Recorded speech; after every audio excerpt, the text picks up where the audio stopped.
Hello good morning friends. मैं आप लोगों के लिए Sanskrit Bihar board class 10th का तीसरा पाठ लेकर आया हूँ। जो आपको बोर्ड पे दिख रहा होगा, आलस कथा इसका नाम है।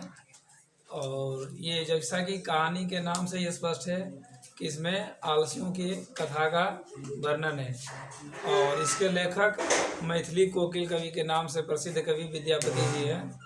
और विद्यापति जी के द्वारा लिखित पुरुष परीक्षा नामक ग्रंथ से ये आलस कथा लिया गया है। इस कथा में मुख्य रूप से मिथिला के मंत्री वीरेश्वर और 4 आलसियों की कथा है।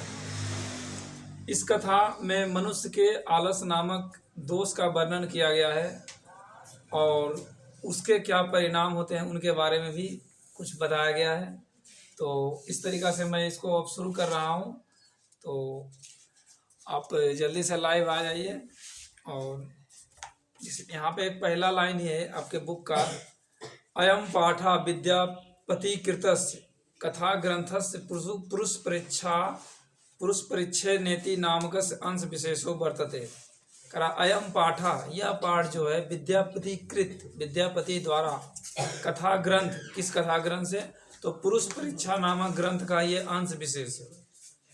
और इसमें क्या क्या क्या कहा गया है कि पुरुष परीक्षा में सरल संस्कृत भाषाया कथा रूपेण विभिन्ना मानव गुणान महत्वम वर्णेति च दोषानाम निराकरणाय शिक्षा ददति।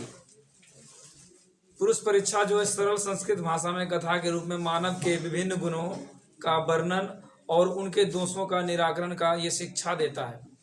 और इसके कवि देखिए आपका लिखा, विद्यापति लोकप्रिय मैथिली कोकिल मैथिली कवि यासी, विद्यापति लोकप्रिय मैथिली कवि इसके लेखक हैं। तो जैसा कि यहाँ पर भी हमने लिख दिया है मेन पॉइंट्स को कि आलस कथा के लेखक मैथिली कोकिल कवि विद्यापति, इस कथा में मिथिला के मंत्री वीरेश्वर और 4 आलसियों की कथा है और ये पुरुष परीक्षा नामक ग्रंथ से लिया गया। तो इस कथा में है कि मिथिला के मंत्री जो थे, जो स्वभाव से ही दानशील और करुणामय थे, वो आलसियों लोगों को भोजन और अन्न और साथ में उनको बहुत सारी वस्तुएं देते थे ताकि उनका जीवन अच्छे से चल सके। तो इसी क्रम में बहुत सारे लोग जान गए और इस बात को सभी जगह फैल गया, चारों तरफ ये बातें लोगों को पता चल गई कि मिथिला में एक मंत्री हैं वीरेश्वर, जो आलसी लोगों को भोजन और अन्न सारा कुछ देते हैं। तो इसका फायदा उठाकर कुछ लोग न आलसी रूप से अपने आप को कृत्रिम रूप से, बनावटी रूप से आलसी घोषित कर दिए और वो जाकर आलसशाला में पड़े रहते थे और भोजन बनने के बाद वो भोजन ग्रहण करने के बाद वहाँ से चले आते थे। तो मिथिला के जो मंत्री वीरेश्वर थे, ठीक है, उनके मंत्री और सभासदों ने कहा कि महाराज से यहाँ पर बहुत सारे आलसी लोग भी जमा हो गए हैं जो जानबूझकर अपने आप को आलसी बताते हैं और भोजन ग्रहण करते हैं। तो इसके लिए उन्होंने एक उपाय सोचा और उन्होंने आलसशाला में, जहाँ पे आलसी लोग विश्राम करते थे जिस स्थान में, वहाँ पर आग लगा दिया गया। और आग लगने से क्या हुआ कि जो धूर्त लोग थे, जो बनावटी या कृत्रिम आलसी लोग थे, वो लोग भाग गए और केवल 4 लोग वहीं पर सोए रहे, पड़े रहे और वो चारों आपस में बातचीत कर रहे थे। ठीक है जी, जो कि एग्जाम के लिए भी इम्पोर्टेंट है कि ये चारों आलसी ने क्या बातचीत किया। तो उसको मैं संस्कृत में भी आपको बता देता हूँ। ठीक है, कराए ततो गृह लग्नम प्रबुद्ध मग्नि दृष्टवा धूर्ता सर्वे पलायता।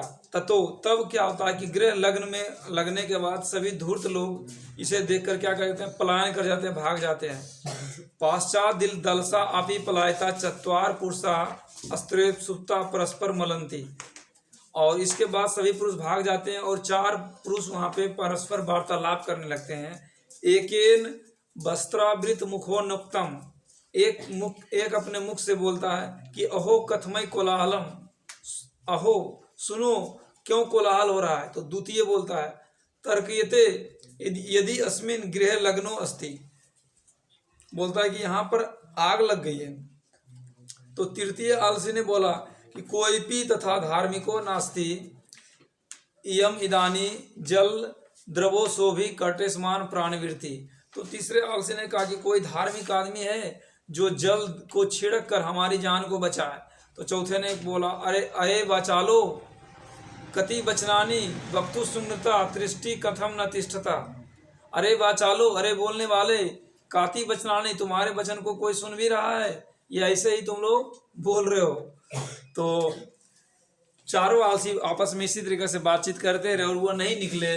तो इनकी वार्तालाप को सुनकर वहां पर एक ज्ञानी और योगी पुरुष थे, वो गए और उन्होंने चारों आलसियों को उनके केस को पकड़ते हुए, उनको खींचते हुए बाहर निकाला उस अग्नि से, उस आलसशाला में जहाँ पे अग्नि लगी हुई थी। और उसके बाद उनको बाहर केस पकड़ते हुए निकाला। और उसके बाद वो जो योगी पुरुष थे उन्होंने बोला, एक संस्कृत का एक जो श्लोक है काफी महत्वपूर्ण है, कह रहा है पतिरेवा गति स्त्री नाम बाला नाम जननी गति नालसा नाम गति को चिल्ल के कारुणिकम बिना। इसका अर्थ है कि पतिरेव गति स्त्री नाम, पति के बिना स्त्रियों की गति नहीं होती है। बाला नाम जननी गति, बाला नाम मतलब बालक, बालकों की गति उसकी माँ के बिना नहीं हो सकती है। और नालसा नाम, आलसियों के जो गति है, ठीक है, वो किसी कारुणिक, किसी दयावानों के पर आधारित होती है।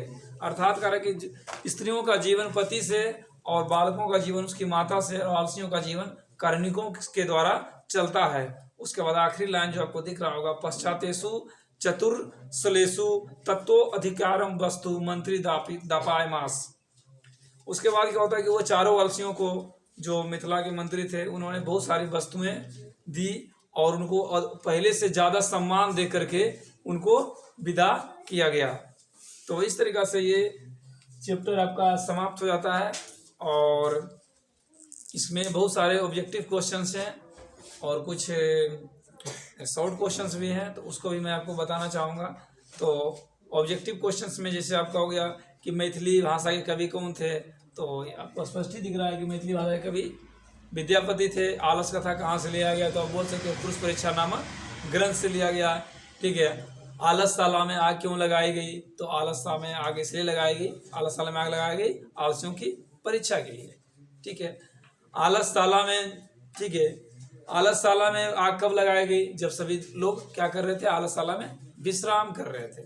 ठीक है, और इसी तरीके से और भी क्वेश्चंस हैं कि आग लगने पर कितने पुरुष नहीं भागे, तो 4 पुरुष नहीं भागे। मनुष्य का सबसे बड़ा दोष क्या है, तो आलस है। ठीक है, आलसियों की, वास्तव में आलसियों की पहचान कितनी हुई, तो वास्तव में आलसियों की पहचान कितनी हुई, 4 आलसियों के रूप में हुए। चारों आलसियों को किसने बाहर निकाला, तो योगी पुरुष ने निकाला। चारों आलसियों को कैसे बाहर निकाला, तो उसके केस को पकड़ कर खींचते हुए बाहर निकाला गया। ठीक है, तो इस तरीका से और भी क्वेश्चन है कि वहां पे करा, ठीक है, आलसशाला में आग लगने पर, ठीक है, आलसशाला में आग लगने पर कौन भागे, तो धूर्त लोग भाग गए। ठीक है, और भूख मिटाने के लिए वहां पर कौन से लोग पहुंचते थे, तो धूर्त लोग पहुंचते थे। ठीक है, तो इस तरीका से जो भी क्वेश्चंस हैं आपके वो लगभग सोल्व हो जाएंगे, आप इसने इस कहानी को सुन लिए हैं तो। और इसमें 2 नंबर के क्वेश्चन की बात किया जाए तो 2 नंबर के क्वेश्चन में आएगा कि चारों आलसियों के आपसी संवाद को लिखिए। ठीक है, ये क्वेश्चन हो गया। दूसरा क्वेश्चन हो गया, आलसियों की परीक्षा कैसे ली गई। ठीक है, मिथिला के मंत्री कौन थे, उनका संक्षिप्त परिचय दीजिए। तो इस टाइप के क्वेश्चंस रहेंगे, तो इसका आंसर आप कैसे लिखिएगा। चारों आलसियों के संवाद को लिखिए, ये काफी इंपॉर्टेंट क्वेश्चन है और ये 1-2 बार आ चुका है प्रीवियस ईयर में। तो चारों आलसियों के संवाद को हम इस प्रकार लिखेंगे कि चारों आलसियों का संवाद इस प्रकार है, आग लगने पर चारों आलसी नहीं भागे और उनका संवाद इस प्रकार है। लिखेगा प्रथम आलसी, उसके बाद डैश कर दीजिएगा। ठीक है, इस तरह लिखेगा प्रथम आलसी।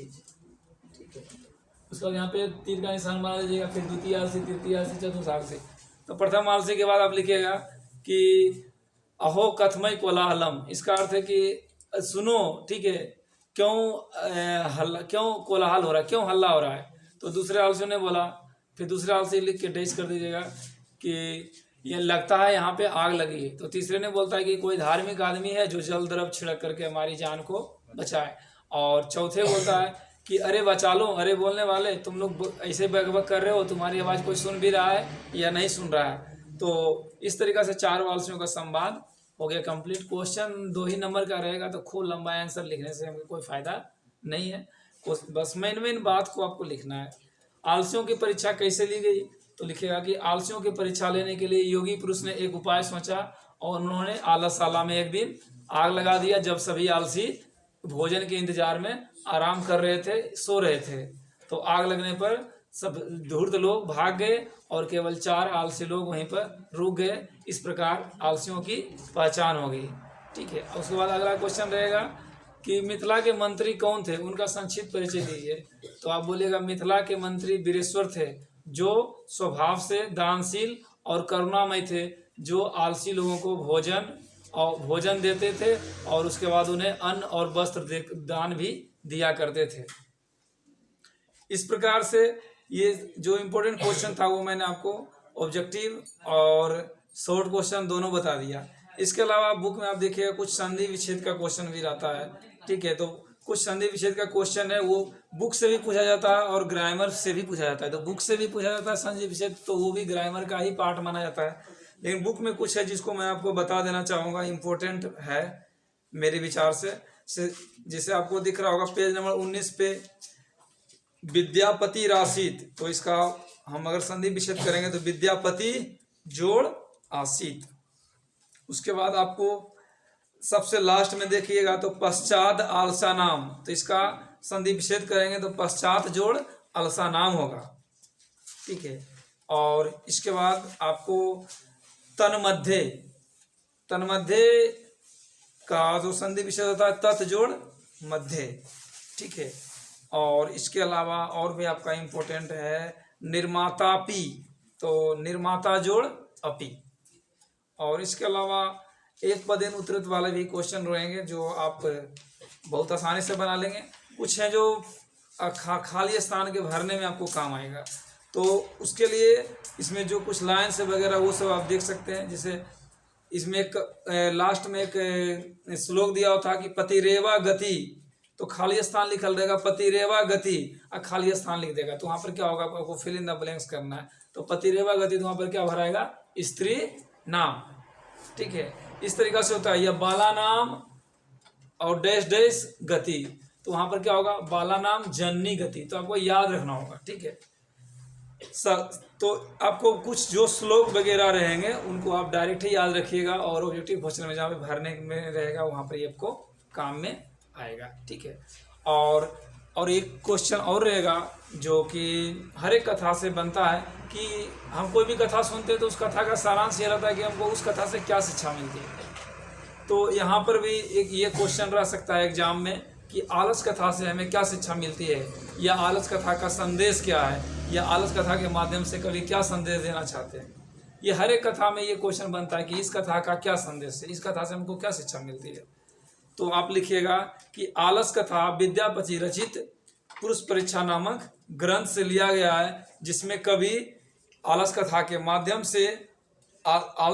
माध्यम से आलसियों के जीवन के बारे में बताया कि आलसी लोग अपने जीवन यापन को दूसरों के भरोसे जीते हैं, और चाहे उनके प्राण ही क्यों नहीं चले जाए, लेकिन वो कुछ काम नहीं करेंगे और वो उनका जीवन हमेशा दूसरों पर निर्भर रहता है।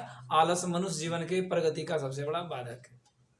इतना आप लिख दीजिएगा, आपका आंसर कंप्लीट हो जाएगा। तो इस तरीका से ये आलस कथा भी आपका कंप्लीट होता है। तो इसके बाद फिर मैं आपके लिए और भी क्लास लाता रहूँगा। मैंने बोला है कि आपको पूरा संस्कृत आपको कवर कर दूंगा।